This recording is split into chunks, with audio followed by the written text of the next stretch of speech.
प्यारे बच्चों, आपको खनिज तथा ऊर्जा संसाधन के बारे में पाठ पढ़ा रहा था। ज्योग्राफी 5वां लेसन, इसमें कि आपको लौ एस के बारे में पढ़ा चुका था और मैग्नीज भी पढ़ा दिया था।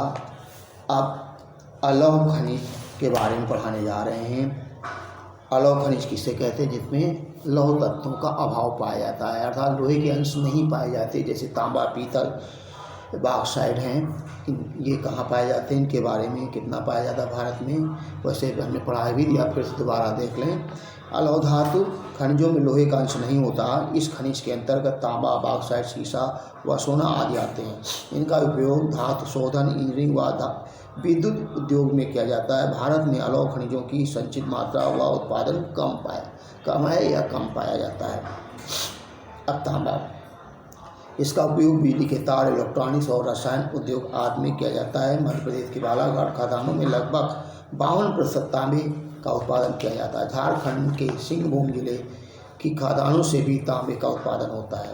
राजस्थान राज्य की क्षेत्रीय खदानों में भी तांबे का उत्पादन से संबंध है। बॉक्साइट एल्युमिनियम धातु का खनिज ऐश है। यह एक लंबी, हल्की, विद्युत की कुचालक धातु है। वायु निर्माण, बिजली से संबंधित उद्योगों एवं दैनिक जीवन में इस धातु का बहुत अधिक उपयोग होता है। भारत में बॉक्साइट के निक्षेप अयस्क भंडार मुख्य रूप से अमरकंटक पठार, मैकाल पहाड़ियाँ एवं बिलासपुर, कटनी के पठारी प्रदेश में पाए जाते हैं। उड़ीसा बॉक्साइट का सबसे बड़ा उत्पादक राज्य है। इस राज्य के कोरापुट जिले में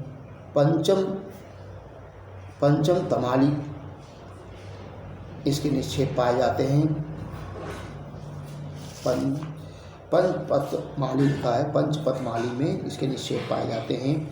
कहते हैं, मानचित्र देखने की बात कही जा रही है। अब इसके बाद देखिए, लिखते हैं, एल्युमिनियम की खोज के बाद सब आपको बताया है, सम्राट नेपोलियन तृतीय अपने कपड़ों पर एल्युमिनियम के बने हुक व बटन पहनता था तथा अपने खास मेहमानों को एल्युमिनियम के बर्तनों में भोजन कराता था। आम मेहमानों को सोने व चांदी के बर्तन भोजन कराता था। इस घटना के 30 वर्ष बाद पेरिस में भिखारियों के पास एल्युमिनियम के बर्तन एक आम बात थी। फिर धात्विक खनिज के बाद अब अधात्विक खनिजों के बारे में देखें। अधात्विक खनिजों में सबसे पहला है अभ्रक। अभ्रक प्लेटों के रूप में अथवा पतन क्रम में पाया जाता है। इसका चादरों में विपाटन, स्थिरीकरण परत के रूप में आसानी से हो सकता है। अभ्रक पारदर्शी होने के साथ काले, हरे, लाल, पीले व भूरे रंग का भी हो सकता है। इसका उपयोग विद्युत उद्योग, इलेक्ट्रॉनिक्स उद्योग, रेडियो व टेलीफोन आदि में किया जाता है। इसका उपयोग औषध निर्माण में भी होता है। इसका उत्पादन छोटा नागपुर पठार के उत्तरी पठारी किनारे, बिहार और झारखंड की कोडरमा, हजारीबाग पेटी, राजस्थान के अजमेर क्षेत्र, आंध्र प्रदेश की नेल्लोर अभ्रक पेटी से होता है। चट्टानी खनिज किसे कहते हैं? इस प्रकार के खनिज अंतर चूना पत्थर मुख्य खनिज हैं। ये कैल्शियम कार्बोनेट व मैग्नीशियम कार्बोनेट से बनी चट्टानों में पाया जाता है। यह अधिकतर अवसादी चट्टानों में पाया जाता है। चूना पत्थर सीमेंट उद्योग का मुख्य कच्चा माल है। इसका उपयोग लौह प्रगलन भट्टियों में किया जाता है। छोटा नागपुर का पठार झारखंड व पश्चिमी बंगाल के राज्यों में फैला हुआ है। यह पठार आर्कियन ग्रेनाइट, कोलोराइट, बेसाल्ट और नीच चट्टानों से निर्मित है। इस पठार के उत्तरी और दक्षिणी सीमावर्ती हिस्सों पर कहीं कहीं धारवार चट्टानें भी मिलती हैं।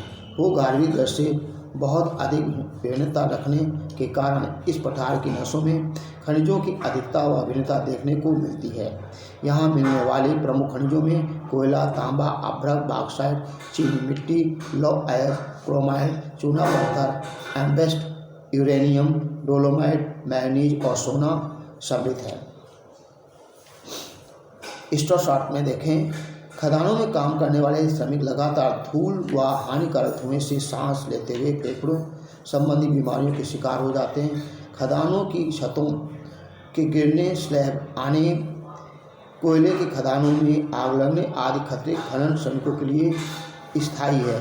खदान क्षेत्रों में खनन के कारण जल स्रोत संदूषित हो जाते हैं।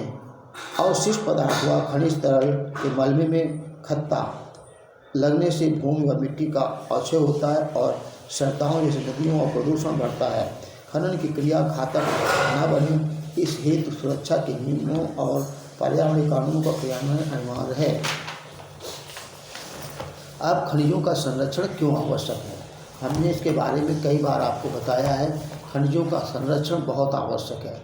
यदि हम इसी प्रकार खनिजों का उपयोग करते रहे और अनावश्यक बर्बाद करते रहे तो आने वाले समय में हमारे लिए खनिजों के दर्शन भी नहीं होंगे और हमारा जीवन दुर्लभ हो जाएगा।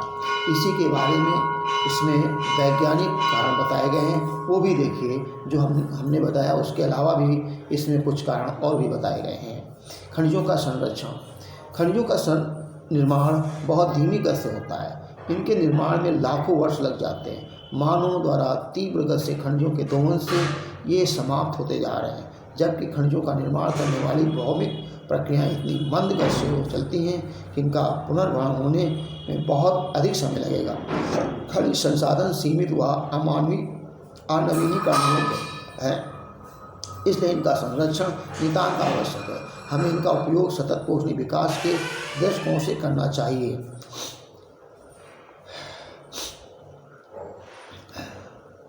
फिर इसके आगे लिखते हैं